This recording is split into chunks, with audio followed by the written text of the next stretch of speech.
လီဗာပူးသင်းရဲ့အခြေအနေနဲ့နီးပြအာနီစလော့ရဲ့ယာဒူးနေရာဟာစိုးရိမ်စရာဖြစ်နေပြီလား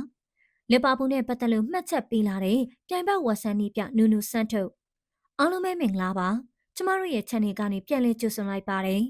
လွန်ခဲ့တဲ့6လလောက်ကဆိုရင်ဒီလိုအခြေအနေမျိုးဖြစ်လာမယ်လို့ဘယ်သူမှထင်မှတ်ထားမှာမဟုတ်ပါဘူးဒါပေမဲ့ခုချိန်မှာတော့အာနီစလော့ရဲ့နီးပြယာဒူးဟာမေကွန်းထုတ်စရာဖြစ်လာပါပြီ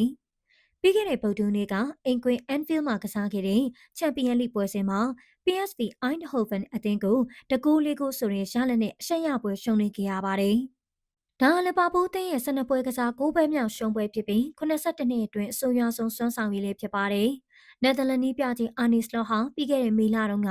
လီဗာပူးကိုပရီးမီးယားလိချန်ပီယံဆုရရှိအောင်စွမ်းဆောင်ပေးခဲ့ပြီးနွေရာသီပြောင်းရွှေ့ဈေးကွက်မှာပြည်တင်စံချိန်တွေပြောင်းရွှေ့ချိန်ပေါင်125တန်တန်ကြီးရှိတဲ့အလက်ဇန်ဒါအီဆာပါဝင်ကစားသမားတစ်တေအတွက်ပေါင်450တန်နီးပါသုံးစွဲခဲ့ပါတယ်။ဒါပေမဲ့ဒီဇင်ဘာလရောက်ရှိလာချိန်မှာတော့လီဗာပူးဟာပရီးမီးယားလိအဆင့်7နေရာမှာရောက်ရှိနေပြီးချန်ပီယံလိမှာလည်းအဆင့်73နေရာမှာသာရပ်တည်နေရဖြစ်ပါတယ်။စနေနေ့ကအင်ကွင်းမှာ Nottingham Forest ကို3ဂိုးပြတ်နဲ့ရှုံးနိမ့်ခဲ့တာကဆိုးရွားခဲ့ပေမယ့် PSV နဲ့ပွဲရှုံးနိမ့်မှုကတော့ဒီရာသီရဲ့အဆိုးရွားဆုံးရလဒ်လို့တောင်ပြောလို့ရပါတယ်။ဒါကြောင့်အသင်းပရိသတ်တွေကြားနီးပြရဲ့အနာဂတ်နဲ့ပတ်သက်ပြီးမိခွန်းတွေထွက်ပေါ်လာတာမထူးဆန်းလာသလိုအာနီစလော့ဟာဒီအသင်းကိုအမှန်တကယ်ကယ်တင်နိုင်မဲ့သူရောဟုတ်ရဲ့လားဆိုတဲ့တန်တရားတွေလည်းကြီးထွားလာနေပါတယ်။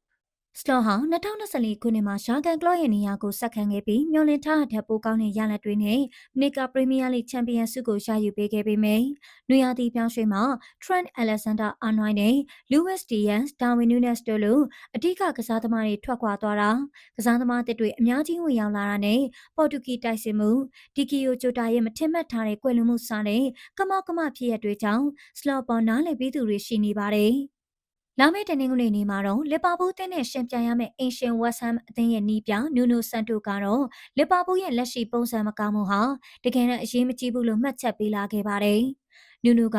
လီဗာပူးဟာအသင်းကောင်းတဲ့သင်းမှာဘောလုံးမှာအရေးကြီးတာကအဲ့ဒီနေ့မှာဘာလို့ပြနိုင်လဲဆိုတာပါပဲ။ကျွန်တော်တို့မျှော်လင့်ထားတာဟာပရီးမီးယားလိချန်ပီယံအသင်းအရေးချင်းရှိပြီးကောင်းမွန်တဲ့အရာတွေလှုပ်ဆောင်နိုင်တဲ့ကစားသမားတွေနဲ့ရင်ဆိုင်ရမယ်ဆိုတာပါ။ဒါကြောင့်ကျွန်တော်တို့အသင်းပြင်ထားမှရပါလိမ့်မယ်။အရင်ကရလက်တွေအသင်းရဲ့လက်ရှိပုံစံတွေကအရေးမကြီးပါဘူး။အဲဒီနေ့မှာကစားမယ့်ပုံစံကသာအဓိကပါ။ကျွန်တော်တို့ဟာရန်ကောင်းတဲ့အသင်းတစ်သင်းနဲ့ရင်ဆိုင်ရမယ်ဆိုတာသိထားပြီးရှင်ပြိုင်မှုအသင်းပြင်ထားပါမယ်လို့ဆိုပါတယ်။ဝက်ဆန်အသင်းဟာပွဲပယ်ပြစ်ဒဏ်ကနေပြန်လည်လွတ်မြောက်လာတဲ့ကွင်းလေကစားသမားလူကတ်စ်ပါကွေတာပါဝင်ကစားနိုင်မှာဖြစ်ပြီးဒဏ်ရာရကစားသမားအချို့ကလည်းဒဏ်ရာကနေပြန်လည်သက်သာလာနေပြီဖြစ်ပါတယ်။ PSV နဲ့ပွဲပြီးမှစလော့ကတော့သူ့ရဲ့ရှာဒူးနေရာချင်းချောက်ခံရခြင်းမရှိကြောင်းဒါပေမဲ့ဝေဖန်တန်တွေထွက်ပေါ်နေတာကိုနားလည်ကြောင်းပြောကြားလာခဲ့ပါတယ်။လီဗာပူးရဲ့လာမယ့်ပွဲစဉ်3ဟာစလော့အတွက်ခွင့်ရေးကောင်းနေဖြစ်တယ်လို့တနင်္ဂနွေနေ့မှာအဆင့်19ရာကဝက်ဆမ်နဲ့ကစားမှာဖြစ်ပြီးပြီးရင်တော့တန်တက်အသင်းတွေဖြစ်တဲ့စန်တာလန်နဲ့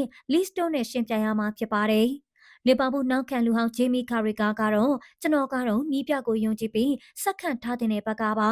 အမှန်တိုင်းပြောရရင်ကျွန်တော်ကစားသမားတွေကိုဒေါသထွက်မိပါတယ်။လီဗာပူးကနီးပြကိုအလွယ်တကူထုတ်ပယ်လေးရှိတဲ့အသင်းမဟုတ်ပါဘူး။ဥရောပကအခြားအသင်းတွေနဲ့မတူပဲနီးပြကိုအချိန်ပေးလေးရှိပါတယ်လို့မှတ်ချက်ပေးလာခဲ့ပါတယ်။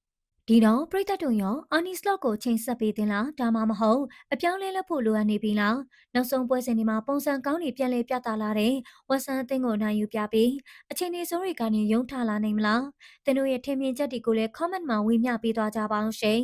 ကြည့်ရှုပေးခဲ့ကြတဲ့အတွက်ကျေးဇူးတင်ပါတယ်